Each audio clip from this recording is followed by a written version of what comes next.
میں M galleries تحریک point میں آپ کا استقبال کرتا ہوں۔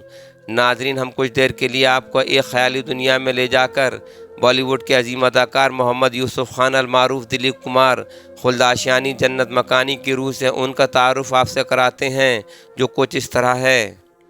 میں محمد یوسف خان المعروف دلیپ کمار آپ سے مخاطب ہوں۔ مجھے آپ سے جدا ہوئے 2 برس کا وقفہ گزر چکا ہے۔ بالی ووڈ کا لوگوں کے دلوں پر راج کرنے والا ایک بانکا اداکار ہونے کے علاوہ میرے مداحوں کو میرے اندر مختلف شخصیات کے پرتوں نظر آئے۔ کبھی ان کو میرے اندر شہنشاہ جذبات، کبھی ایک مقرر، کبھی ایک مجاہد آزادی، کبھی ایک سیاستدان، کبھی اردو دوست، کبھی کتابوں کا دیوانہ، کبھی مشرقی تہذیب کا شیدائی، تو کبھی گنگ و جمن قدروں کا سچا لمبردار نظر آیا۔ میرا تولد 11 دسمبر 1922 کو پھلوں کے تاجر لالا غلام سرور اور والدہ عائشہ بیگم کے ہاں غیر منقسم ہندوستان کے ایک شہر پشاور میں محلہ خدا داد قصہ خانی بازار میں واقع گھر میں ہوا تھا۔ آج بھی وہی میرا آبائی گھر پشاور پاکستان میں موجود ہے۔ میرے والدین کو خدا نے 6 بیٹے اور 6 بیٹیاں عنایت کی تھیں۔ میں اپنے ماں باپ کی چوتھی اولاد تھا۔ بچپن میں میرے گھر کے بزرگ مجھے لالے کہہ کر پکارا کرتے تھے۔ میرے بھائیوں میں ناصر خان، احسان خان، اسلم خان، نور محمد اور ایوب خان ہیں، اور بہنیں فوزیہ خان، سکینہ خان، تاج خان، فریدہ خان، سعیدہ خان اور اختر آصف ہیں۔ میری ابتدائی تعلیم مقامی مدرسوں میں ہوئی۔ غالباً 1935 کو میرا خاندان ہمیشہ کے لیے ممبئی آ بسا۔ یہاں سے میں نے انجمن اسلام اسکول سے اردو میڈیم سے میٹرک پاس کیا تھا، جبکہ 1940 میں خالصہ کالج سے میں نے گریجویشن کیا تھا۔ خالصہ کالج میں داخلہ لینے کی اصل وجہ فٹ بال تھی۔ میں فٹ بال کے اچھے کھلاڑیوں میں شمار کیا جاتا تھا۔ میں نے کئی زونل اور بین الصوبائی میچوں میں ممبئی مسلم ینگ ٹیم کی نمائندگی بھی کی تھی۔ میں اپنے کالج کے اساتذہ سے اتنا متاثر تھا کہ میری خواہش تھی کہ میں بھی عملی زندگی میں درس و تدریس کا پیشہ اختیار کروں گا۔ ہم سب بھائی بہن اردو، انگریزی اور فارسی لٹریچر سے نسبت رکھتے تھے۔ میں آگے پڑھنا چاہتا تھا، لیکن اس وقت والد صاحب کے کاروباری معاملات دوسری جنگ عظیم کے چھڑ جانے کے باعث بہتر نہ تھے۔ بڑا خاندان ہونے کے سبب ابتدائی زندگی بڑی ہی کسم و پرسی میں گزر رہی تھی، لہٰذا تعلیم مکمل کرنے کے بعد میں نے 1940 میں پونے کی ملٹری کینٹین میں پھلوں کا ایک اسٹال لگایا تھا۔ اسی دوران میں نے پونے میں انگریز کی مخالفت میں ایک تقریر کر ڈالی اور کہا کہ ہندوستانیوں کو آزادی کی جنگ لڑنا جائز ہے اور برطانوی حکمراں غلط ہیں۔ اس تقریر کی پاداش میں مجھے جیل کی ہوا کھانی پڑی تھی، مگر جلد ہی مجھے وہاں سے رہائی نصیب ہو گئی تھی۔ لیکن جو نوکری تھی وہ ختم ہو چکی تھی۔ اس طرح میں پھر سے بے روزگار ہو گیا تھا اور دوبارہ ممبئی آ گیا۔ یہاں آ کر والد صاحب کے ساتھ کروفورڈ مارکیٹ میں اپنی دکان غلام سرور اینڈ سنس میں پھل اور خشک میوہ جات فروخت کرنے لگا۔ پھل بیچنے کے دوران 1943 میں ایک دن اچانک میری ملاقات اس زمانے کی مشہور اداکارہ اور ممبئی ٹاکیز کی مالکہ دیویکا رانی سے ہو گئی تھی۔ اردو زبان میں میری مہارت دیکھ کر دیویکا رانی نے مجھ کو اداکار بننے کی پیشکش کرتے ہوئے 500 روپے کی بیش قیمت تنخواہ کے ساتھ سالانہ 200 روپے اضافے کی بھی یقین دہانی کرائی تھی، اور اس طرح میرے روزگار کا راستہ ہموار ہو گیا تھا۔ میں محمد یوسف خان سے اچانک دلیپ کمار کیسے بن گیا، یہ بھی ایک دلچسپ حقیقت ہے۔ ہوا یوں کہ دیویکا رانی کے خیال میں ایک رومانوی ہیرو پر میرا یوسف خان نام جچ نہیں رہا تھا، لہٰذا انہوں نے میرے لیے 3 نام جہانگیر، واسودیو اور دلیپ کمار تجویز کیے تھے، جن میں سے میں نے آخری نام یعنی دلیپ کمار کا انتخاب کر لیا تھا۔ یہ دلیپ کمار نام مجھے اس اعتبار سے بھی بہترین لگا تھا کیونکہ اس طریقے سے میرے قدامت پسند والد کے سامنے میری اصلیت آشکار نہ ہو سکے گی، جو سنیما سے وابستہ ہر شخص کو تندن نوٹنکی والا کہا کرتے تھے۔ اس طرح دیویکا رانی سے میری اس اتفاقی ملاقات نے میری زندگی کے انداز ہی بدل ڈالے، اور 22 سال کی عمر میں میری سب سے پہلی فلم جوار بھاٹا 1944 میں منظر عام پر آئی تھی، لیکن اس فلم کو زیادہ عوامی توجہ حاصل نہ ہو سکی۔ یہ جان کر آپ کو حیرت ہوگی کہ میں نے دنیائے فلموں میں آنے سے قبل اپنی زندگی میں محض ایک ہی فلم دیکھی تھی، اور وہ فلم بھی جنگ پر بننے والی دستاویزی فلم تھی۔ 1947 میں نے نور جہاں کے ساتھ فلم جگنو کی، اور یہ فلم باکس آفس پر کامیاب رہی، جس کی وجہ سے فلمی دنیا میں میری شناخت میں اضافہ ہونے لگا، اور اس طرح قسمت میرا ساتھ دیتی چلی گئی۔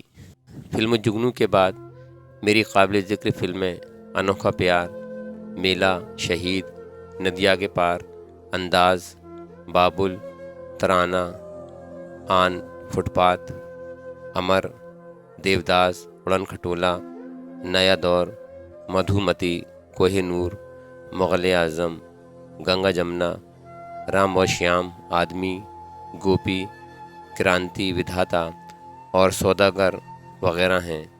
میں نے 1960 میں بنی شہرۂ آفاق فلم مغل اعظم میں ایک کنیز کے عشق میں پاگل شہزادے سلیم کا رول ادا کیا تھا، جو جذبۂ عشق سے سرشار ہو کر شہنشاہی وقت ذل سبحانی جلال الدین محمد اکبر سے ٹکرا جاتا ہے۔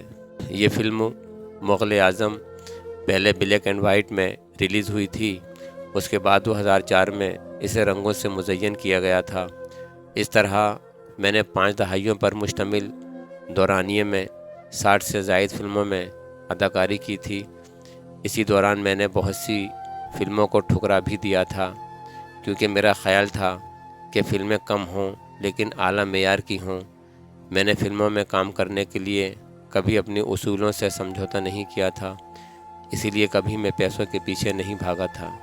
اور میں آپ کو یہ بات بھی بتاتا چلوں کہ فلموں میں تھیٹر کے انداز سے اداکاری کرنے کے بجائے عام زندگی میں بات چیت کے لیے اپنائے جانے والے انداز کو میں نے ہمیشہ ترجیح دی تھی، اور یہی میرا مکالمہ ادا کرنے کا انداز عوام کو اتنا دل نشین لگا کہ دیگر اداکاروں نے بھی میرے اسی انداز کو اپنانے کی کوششیں کیں۔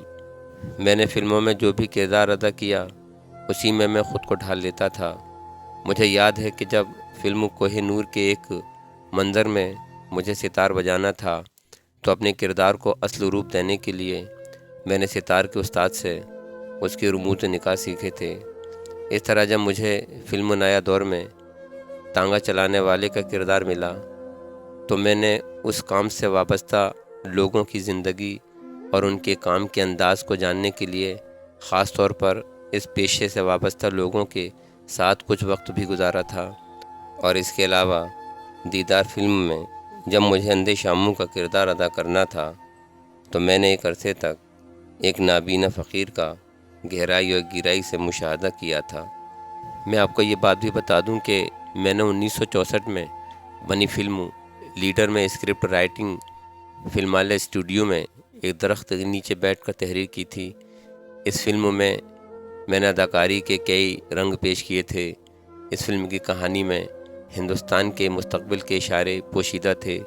اس فلم میں ووٹ اور سیاست کے اصل چہرے کو پیش کیا گیا تھا، اور سماج میں گندی سیاست کے بڑھتے اور پھیلتے اثرات کے اندیشوں سے بھی آگاہ کیا گیا تھا۔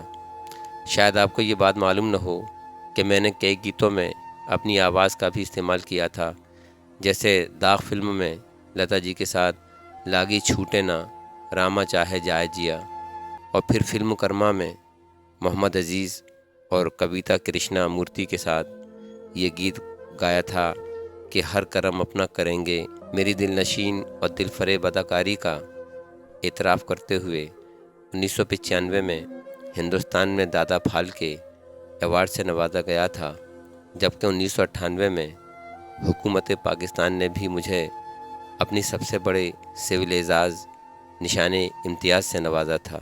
اس کے علاوہ شاید آپ کو یاد ہو، مجھ کو 1960 میں ہالی would film Lawrence of Arabia کے لیے پیشکش کی گئی تھی، جسے ہدایت کار ڈیوڈ لون نے بنائی تھی۔ اس فلم میں وہ مجھے پرنس شریف علی کے کردار کے لیے کاسٹ کرنا چاہتے تھے، حالانکہ مجھے ہالی ووڈ میں جانے کا کوئی شوق نہیں تھا، اس لیے میں نے اس فلم میں کام کرنے سے انکار کر دیا تھا۔ میرے بعد ڈائریکٹر نے مجبور ہو کر یہ کردار مصر کے ایک اداکار عمر شریف کو دیا تھا۔ اس فلم میں کام کرنے کے بعد عمر شریف نے ہالی ووڈ میں اسٹارڈم حاصل کر لیا تھا، اور جہاں تک کہ میری چاہتوں کا تعلق ہے، یہ بات بتانا ضرور چاہوں گا کہ 1951 میں فلم ترانہ کے سیٹ پر میری پہلی ملاقات ممتاز جہاں عرف مدھو بالا سے ہوئی تھی۔ ان کی خوبصورتی کو لے کر ڈائریکٹر سے لے کر ایکٹرز تک سبھی دیوانے تھے۔ قریب 9 سال تک ہماری چاہتوں کا سلسلہ جاری رہا۔ مغل اعظم، سنگ دل اور امر میں ہم دونوں کی جوڑی زبردست ہٹ رہی، لیکن 1956 میں ایک فلم کی شوٹنگ کے دوران میں نے مدھو بالا سے کہا تھا کہ چلو میرے گھر، آج ہی ہم شادی کر لیتے ہیں، قاضی جی انتظار کر رہے ہیں۔ میری یہ بات سن کر مدھو بالا رونے لگیں۔ میں نے کہا کہ اگر تم نے میری بات نہیں مانی تو میں کبھی تمہارے پاس لوٹ کر نہیں آؤں گا۔ مدھو بالا کے والد عطا اللہ صاحب کے سبب ہم ایک نہ ہو سکے، لہٰذا اس کے بعد میری شادی پری چہرہ، نسیم بانو کی بیٹی اور جانی پہچانی فلم اداکارہ سائرہ بانو سے 11 اکتوبر 1966 میں قرار پائی، جو مجھ سے عمر میں 22 سال چھوٹی تھیں۔ اور دوسری شادی میری 1980 میں حیدرآباد کی اسما رحمان سے ہوئی تھی، لیکن یہ شادی زیادہ دنوں تک نہیں چل سکی تھی۔ سائرہ نے پوری زندگی بے انتہا محبت کی اور لازوال محبت کی عظیم مثال قائم کی۔ وہ میری بہترین شریک حیات ثابت ہوئیں اور آخر وقت تک میرے کاندھے سے کاندھا ملا کر کھڑی رہیں، لیکن مجھے ان دونوں بیویوں سے کوئی اولاد نصیب نہ ہو سکی۔ فلمی دنیا سے الگ مجھے کتابوں کا مطالعہ کرنے کا شوق رہا۔ میری لائبریری اردو، فارسی اور انگریزی کتابوں سے بھری رہتی تھی۔ جہاں تک کہ اردو کا تعلق ہے، میں نے کبھی اپنی مادری زبان اردو سے بے وفائی نہیں کی۔ میں اگر یہ کہوں تو بیجا نہ ہوگا کہ اردو زبان میں مہارت کے ذریعے ہی میں اس مقام تک پہنچا جس کا لوگ خواب تک نہیں دیکھتے۔ مجھے دیویکا رانی نے فلموں میں آنے سے پہلے ایک ہی سوال کیا تھا، وہ یہ تھا کہ کیا آپ اردو جانتے ہیں؟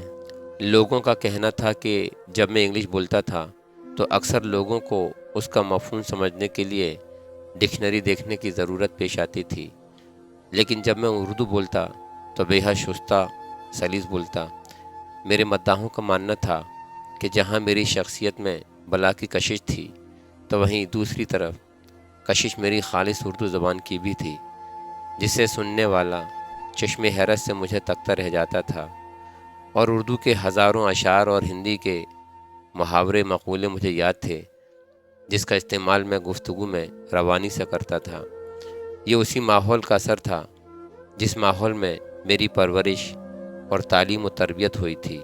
یہ بات سن کر آپ کو یقیناً حیرت ہوگی کہ میں فلمی پارٹیوں میں کم ہی شرکت کرتا تھا، مگر جب مجھے مشاعروں اور اردو زبان کے ثقافتی پروگراموں میں شرکت کی دعوت دی جاتی تھی تو میں اسے بخوشی قبول کر لیتا تھا۔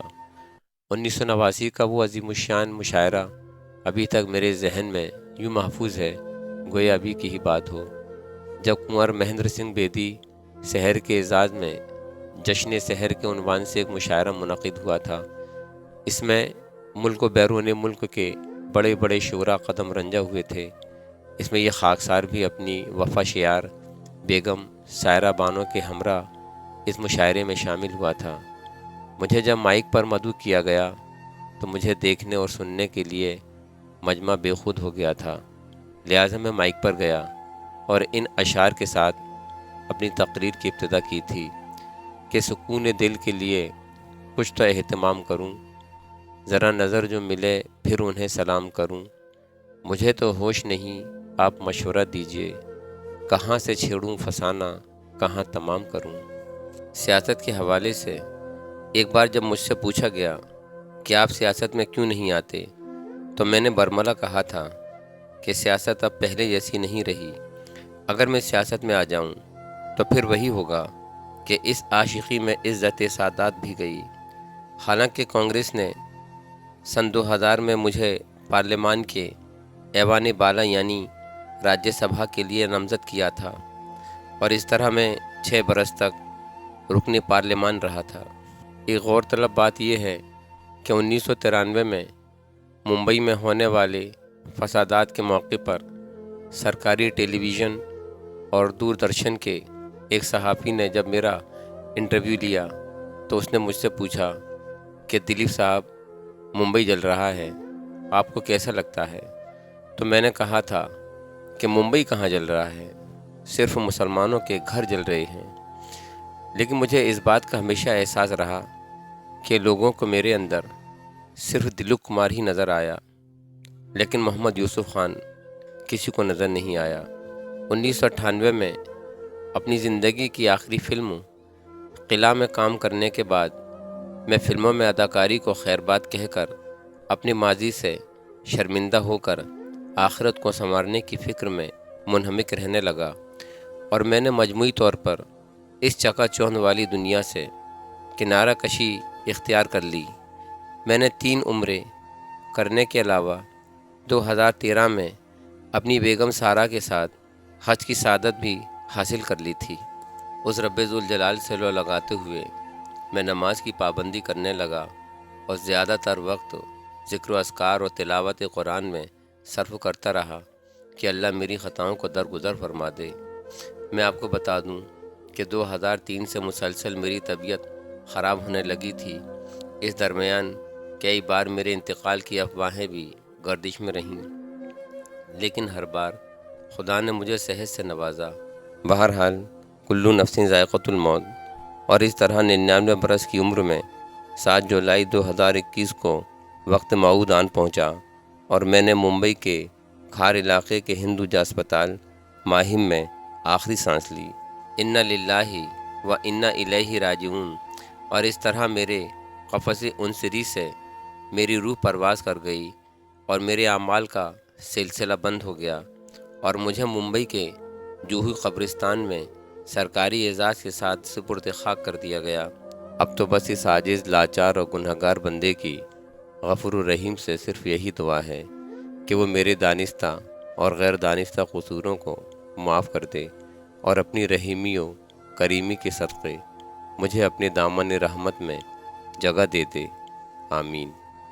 تو ناظرین، یہ تھا محمد یوسف خان عرف دلیپ کمار، مرحوم کی روح کا خطاب جسے آپ سن رہے تھے۔ ناظرین، حضرت موصوف کا اس دنیا سے اٹھ جانے پر ان کے تعلق سے جگر مراد آبادی کا یہ شعر لبوں پر آنے لگتا ہے کہ جان کر من جملہ خاصان میں خانہ مجھے، مدتوں رویا کریں گے جام و پیمانہ مجھے۔ ناظرین، اگر آپ ہمارے تحریک پوائنٹ چینل پر نئے ہیں تو اسے سبسکرائب کریں، شیئر کریں اور ساتھ ہی اپنی قیمتی مشوروں سے ہمیں نوازیں۔ اور اس کے علاوہ اگر آپ کو ہماری یہ ملی کوششیں پسند آتی ہیں تو آپ حسب توفیق ہمیں سپورٹ بھی کر سکتے ہیں۔